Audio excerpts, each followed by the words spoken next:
Welcome to MAT 2LB booklet number 2, Estimating and Making Change, lesson number 2, Estimating Sums and Differences. So again, this is an extension of the same type of skills that we learned in our first booklet as well as the first lesson of this booklet.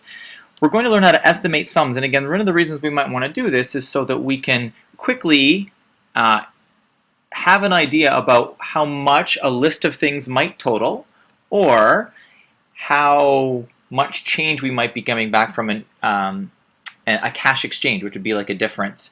It all hinges on how we round. So the first little part of this lesson is going to be just rounding. So let's focus on practice number 1. We're going to round the following numbers for addition and subtraction. So step number 1, the number that you want to round to is the number farthest to the left.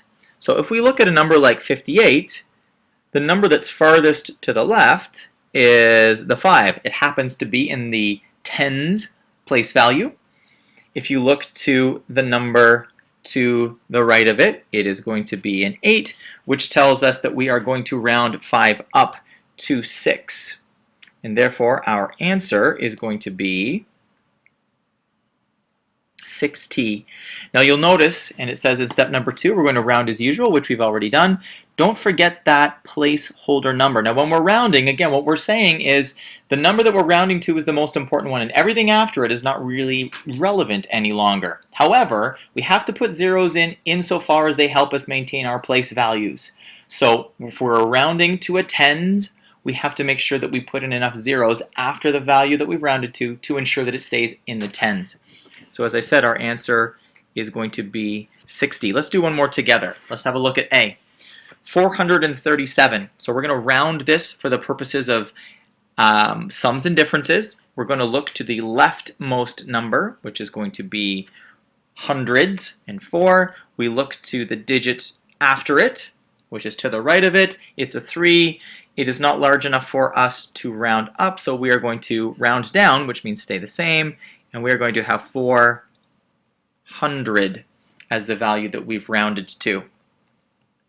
So let's take a look at B. Or let's have you guys take a look at B. Give it a try. We're going to round it to the leftmost number. When you've got it, come on back. Hit pause now, give B a try, and then come on back. Okay, you've tried B. Let's see how you did. We're looking to round this for the purposes of sums and differences. The leftmost number is a 1. We look to the digit to the right of it to ensure that we're rounding correctly. A 7 tells us that we are going to round that 1 up. So we are in the place value of tens. That 1 is going to go up to a 2. And there is our 0. And again, everything after the value that we've rounded to is gone, which means that we don't need to put in a decimal after this. We're going to leave it at 20. Hopefully that one you did correctly. Let's hit pause here again. Let's try C and D this time. And when you've got C and D finished, come on back to the video. We'll see how you did. Okay, let's have a look at C and D. Starting with C. The leftmost value, rounding for sums and differences, is a 6. We look to the digit after it, to the right, to see how we're going to round. A 5 makes us round up, so 6 will become a 7. And we are in the place value thousands, so we need 1, 2, 3 zeros there. We're going to round that to 7,000. Let's have a look at D. We're going to round to the leftmost place value. Now it happens to be a 0 this time. That's okay. We're looking to the value after it, which is a 9, to see how we do. And we are going to find that 9 rounds that 0 up to a 1. And we are in the ones place, so we're just going to leave it like that.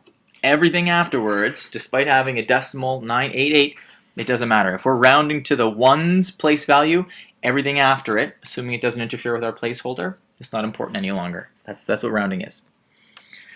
Okay, now we're going to estimate by rounding and actually do the sums and differences. So let's have a look at example 2.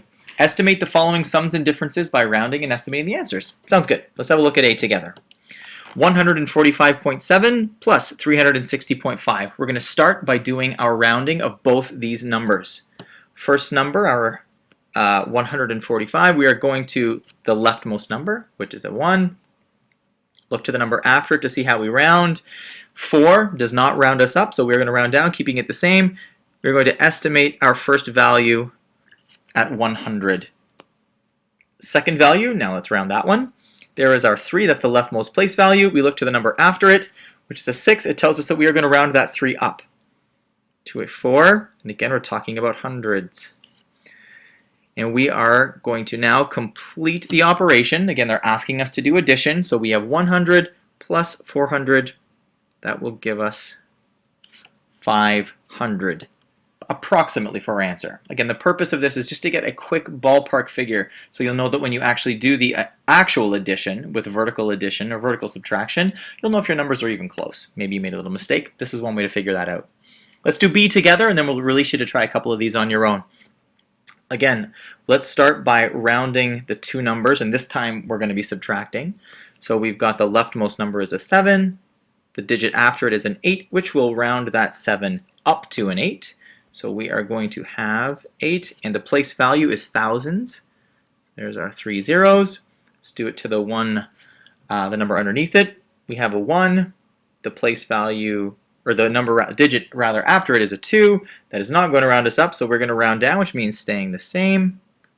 Here's our 1,000, and now let's actually complete the subtraction. So 8,000 minus 1,000 is going to give us approximately 7,000. So again, just to quickly review these steps, we are going to round both of our numbers for the purposes of sums and differences, and then we're going to complete the sum and difference. So I'm going to hit a pause here. Let's get you guys to try C on your own. See how you do. Remember, estimate first, so round both those numbers, and then perform the addition and subtraction. In this case, addition for C. Give it a try. Let's see how you do when you come back. Okay, you're back. Let's have a look at C. We've got 7 is the place value we're rounding to. A 5 comes after it, which means that we are going to round that up to 8. This is 10,000, so that's got 4 zeros after it. Let's round the next one. We're going to round the 3. How's it going to be rounded? The 1 will tell us that the 3 gets rounded down, stays the same. So that's going to be 30,000. And we are going to add those together. So let's get these zeros here out of the way. And 8 and 3 is 11. So we have 110,000 is our approximate answer. Hopefully that's what you got. You have a chance to redeem yourself if you didn't here with D. So here, hit pause. Let's try D, and we'll see how you did when you come back. All right, let's try D. We are going to round the 7. The number after it is an 8, which forces us to round that up. And again, we're rounding to ones here, so we don't need to worry about the decimals after it. This is going to round us up to an 8. Let's do the same thing for the value underneath it. There's the 1. We are going to round that. The 2 tells us we are going to round that down. We're going to keep it the same. It's going to stay a 1. This is subtraction we're performing, and 8 minus 1 is going to be 7. All right, let's hit pause here. You guys try E and F, and when you're done, come on back. We'll see how you did. Okay, let's have a look at E. We are going to perform the rounding on 7. The 3 tells us that 7 is going to stay the same. So we're going to have just a 7. Below it, we have that 4. The 9 afterwards tells us that we're going to round that up to a 5. And subtraction with a difference of 2. Let's have a look at F. We're going to start with 6.